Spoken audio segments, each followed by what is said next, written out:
my channel. So now, babalik kami sa Pattaya, Thailand. Ito yung mga kasama ko ngayon. Hi, Tita Bisha! So, bumalik ulit si Tito Alan. So, nandito kami ulit sa may favorite naming tambayan dito sa Clark Airport sa food court. Nag-eco tuloy yung hatching ni Tatay. Bumili kami ng Wendy's. Diretso na kami sa may boarding gate. Ulit, we're not allowed to video in the immigration. We've done eating in Wendy's in the mezzanine level here in Clark Airport. Diretso na kami sa immigration. This is the Plaza Premium Lounge here in Clark International Airport. It's located in third level international departures. Here's the lounge itself. This is the buffet counter of the Plaza Premium Lounge. Di bali, mga tatlong putahe ngayon ang sinuserve nila sa Plaza Premium Lounge. The first time ko lang ng lounge. Kami lang nila Tito Alan, Stacy, and Tita Bisha lang ang nag-lounge. This is the meal that I got in Plaza Premium Lounge. So, pinauna lang kami i-boarding dahil may kasama kaming senior citizen which is si Nanay. So, we're now walking going to our aircraft. Pinauna lang kami pinapasok dito sa airplano dahil ulit may kasama kaming mga senior which is si Nanay and Tatay. Hi Stacy. Hi Mommy. Hello.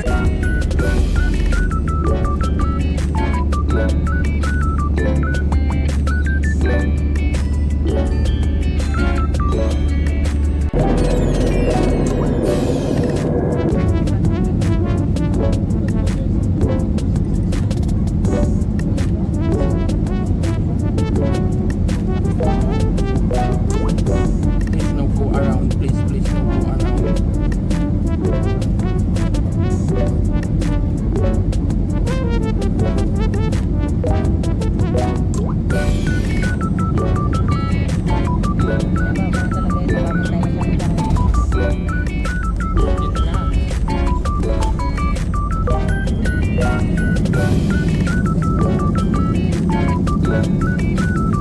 Alright guys, welcome to Thailand! Sawadee ka! Nag-apply na din kami ng arrival card dito sa Thailand. Nandito kami ngayon sa may Bangkok Suvarnabhumi Airport.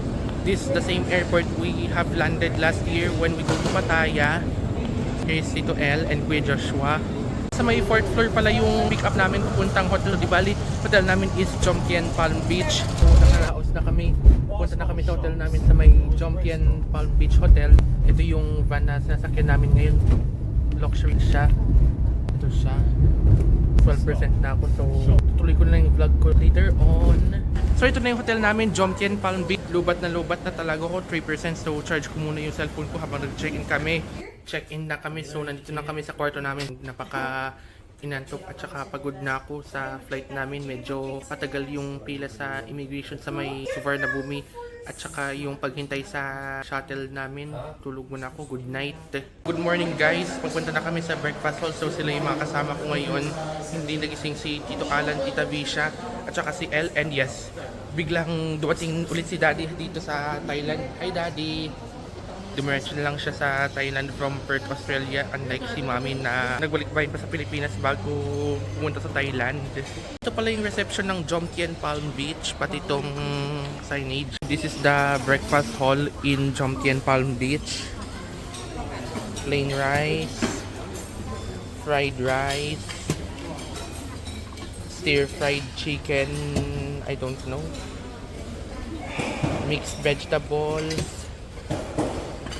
Chinese styled noodles, yeah. So this one is their bread section right here. Ito yung buong dining hall ng hotel and resort.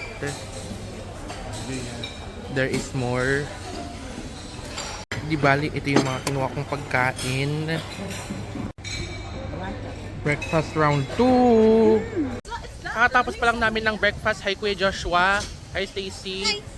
Ito yung pala yung swimming pool nila ng Jomtien Palm Beach. Ito yung mismong area ng resort. Ito yung hotel, yung mismong building. Ito din pala yung kwarto namin. So ito si Tatay. So yung problema lang kasi sa kwarto namin is wala siyang terrace. Unlike last year nung nasa Welcome World kami. So di bali, pare-parehas yung kinuha naming kwarto, kaming pamilya. Here's the toilet. Hindi na ako nag-detailed room tour dahil kagabi kasi is lobat na ako tsaka pagod kami sa flight. So, kakain kami sa may Ulala, yung kinain namin ng 2 beses last year. Di bali yung Ulala, malapit lang siya sa may Welcome World, pagitan lang ng Welcome World at saka itong resort namin, Jomtien Palm Beach. Nandiyan na kami sa may Ulala, so ganun pa din ang itsura niya hanggang ngayon, kahit last year. So, hindi siya nagbago. Ito siya, Ulala. Ito pala yung menu ng Ulala. So, meron silang all-day breakfast. Meron silang sandwiches, all-day breakfast sa din. May mga starters sila, light dessert. The wings just arrived. Wala pa yung mga ibang pagkain. Hi, ito Ellen, Kuya Joshua. Isa din sila sa mga kasama ko ngayon. Kita Visha, hindi to Alan. Mating na din yung hipon nila. Here's our orders in Ulala. Hi guys, hi Stacy.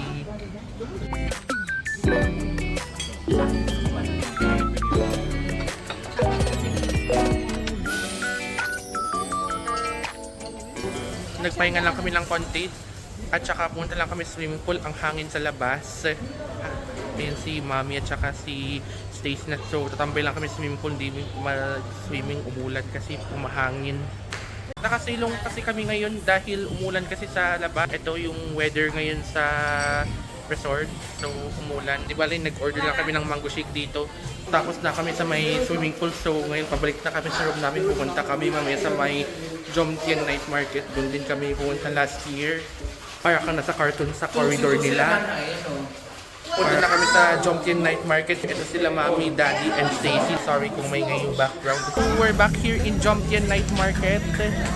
So, umabot ng 10 to 15 minutes yung lakad namin. Kami nila Mami at Daddy at we just naglakad. So, wala pa si Tito Alan at Tita Bisha. So, here is the Jomtien Night Market. So, wala pang nag-iba sa night market. So, ganun pa din kahit last year nung pumunta kami sa Pattaya. So ito na yung mga bilhin namin dito sa may Jomtien Night Market. This is all the items we bought. It's many. Corn dog na binili namin. Ate, you are happy? Dito. Dito pa ako. Malabang ba yan? Hello? Stretching cheese.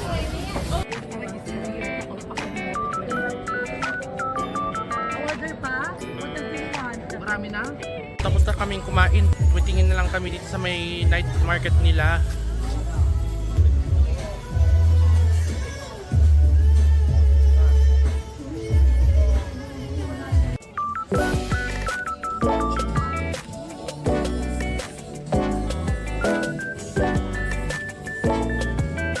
So nagabang na kami ng sasakyan namin. Pinaka-common na transport nila dito sa Pattaya para siyang jeepney. Pinaka-jeepney nila dito. So pauwi na kami sa hotel namin. Hi to El. Hi everyone. So yan. Tara po magkano libre ba? Nandito na kami sa hotel namin. So babalik na kami sa room. So this will be the end of my vlog. Both the flight and the first day. We'll see you next time. Bye.